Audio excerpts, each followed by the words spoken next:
बहुत ही सुंदर प्रसंग है। भगवान का दोस्त। एक छोटा सा बालक 7-8 वर्ष का, ज्येष्ठ मास की वो दोपहरी, सूरज जो है वो सर के ऊपर, दोपहर का समय, और वो बालक अपने एक टोकरी में, जिसमें उसने फूल डाले हुए हैं, जिसमें कुछ मालाएं डाली हुई हैं, और भरी दोपहर में वो मंदिर के बाहर उन फूलों को बेच रहा है। लोग कुछ बालक के पास आते हैं, उस बालक से मोल भाव करते हैं।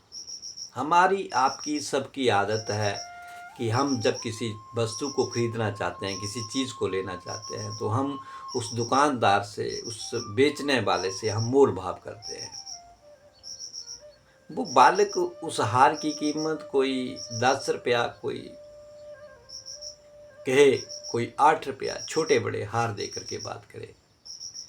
लेकिन हम मनुष्यों की एक आदत होती है कि अगर कोई दुकानदार उस वस्तु का मोल 10 रुपये बताता है तो हम उसे कहते हैं हम 5 देंगे, हम 6 देंगे, हम 4 देंगे, ये 3 देंगे।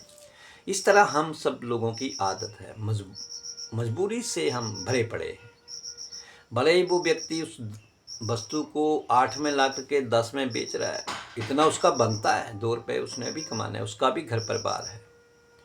लेकिन हम यही सोचते हैं कि नहीं, अगर ये 10 में बेच रहा है तो ज़रूर ये 5 कमा रहा है, ये 6 कमा रहा है। लेकिन इतना भी नहीं होता है कि कोई आधे से डबल रेट कर दे या ट्रिपल कर दे। उसी तरह उस बालक के साथ लोग जो थे, ग्राहक जो थे, मोल भाव कर रहे थे। लेकिन बच्चे के जो पाँव थे वो नंगे थे। बच्चों के पाँव में जूता नहीं था, कोई चप्पल नहीं थी। भरी दोपहर थी, बालक कभी एक पाँव को ऊपर उठाए तो फिर कभी दूसरे पाँव को ऊपर उठाए, एक पाँव को नीचे रखे तो दूसरे को कभी नीचे रखे, क्योंकि भरी दोपहर में उस बालू के ऊपर, उस मिट्टी के ऊपर, उस बालक के जो थे वो पाँव जो थे वो जल रहे थे, धूप से तप रहे थे। कुछ देर से एक सज्जन पुरुष बालक को देख रहा था, उन लोगों को, ग्राहकों को देख रहा था जो उससे मोल भाव कर रहे थे, लेकिन किसी का ध्यान उसके पाँव की तरफ नहीं गया। वो नंगे पाँव खड़ा है, उसके पाँव जो हैं वो धूप से जल रहे हैं, और वो कभी एक पाँव को ऊपर उठाता है, कभी दूसरे पाँव को ऊपर उठाता है, लेकिन वो ग्राहक जो मोल भाव में लगे हुए हैं। उस सज्जन पुरुष की जब नज़र उस बालक के ऊपर गई तो मन पसीज गया कि मनुष्य कैसा है। हम आप लोग अपने तक सीमित हैं, हमें किसी से कुछ लेना देना नहीं है, हम अपने मोल भाव में लगे हुए हैं। वो सज्जन पुरुष ने उस बालक का अंदाजा लगाया कि इसके पाँव में इतना नंबर जूता आ सकता है। वो सज्जन पुरुष जल्दी से भागे और एक जूते वाली दुकान पे गए। वहां से उस बालक के नाप के वो सज्जन पुरुष जो था एक जोड़ा जूतों का लेकर के आया, और जाकर के उस बालक को कहा, बेटा ले ये जूते पहन ले, तेरे पाँव तप रहे होंगे। बालक बड़ा खुश हुआ, उसने जल्दी से वो जूते पहने, बड़ा खुश हुआ।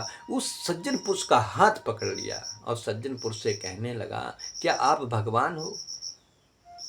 जब इतनी बात उस बालक ने उस सज्जन पुरुष से कहा कि आप भगवान हो, उस सज्जन पुरुष ने कहा, नहीं बेटा, मैं भगवान नहीं हूं। क्या मैं तुझे भगवान दिख रहा हूं क्या? मैं भी एक मनुष्य हूँ, आपकी तरह। आप छोटे हो, मैं बड़ा हूँ। लेकिन आप ऐसा क्यों कह रहे हो कि मैं भगवान हूँ?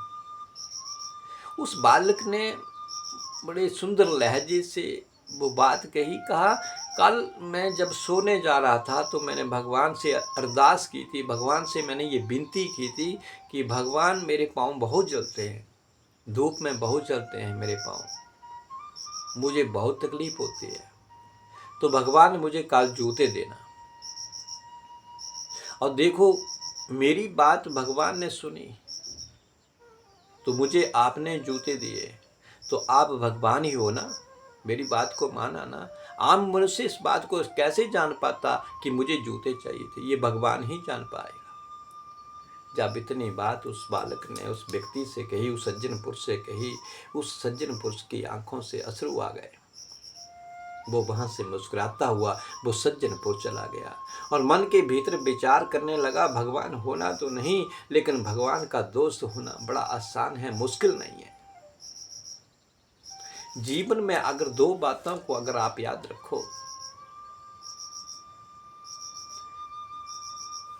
या तो पहली बात है कि आप दे करके जाओ, इस संसार में आए हो तो दे करके जाओ, नहीं तो दूसरी बात है कि संसार में छोड़ के जाओ, क्योंकि साथ में कुछ जाने वाला नहीं है।